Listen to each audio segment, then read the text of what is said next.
cikin yanayi, a cikin sakan za ya canza ma ra'ayi. Ni na fahimta mai so kawai yayi mai uzuri, sanadin ta kan sa mutum ya zama nagari. A gare ni so ya zama babban lamari.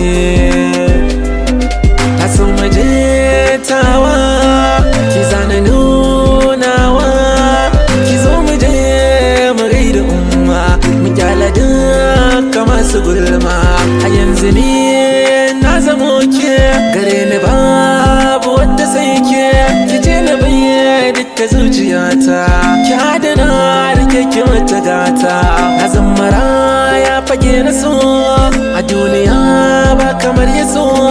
Taho muje karki bar ni baya, a rayuwa ba ni baki kunya.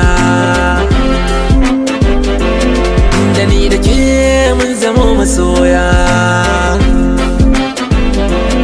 ki bani so na karba, ki ce macen dan na zaba. Da ki taho ke na sa zuci, idan da ke zuci babu kunci. Sarauniyar 'yan mata, ki za ki zan matata. A rayuwa zan miki gata, kowa da zaɓinsa na zuciya.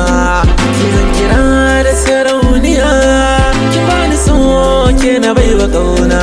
Ki shiga sashin zuciya na, ki ce da ni kin yarda.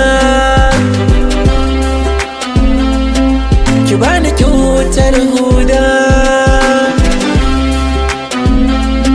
zauna da ni har abada. Kakkiya da ni, kula da ni, ciwo na so ki bani magani.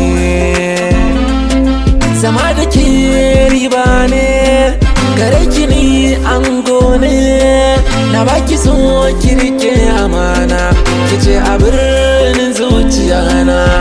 Gamo da ke gane ni nasara ne, domin na shaida so ruwan zuma ne. Hakuri da ni kar na baki haushi, kauna da san ki so suke cikan makoshi. Ke ce kaɗai a zuciyata bayan batun tuni.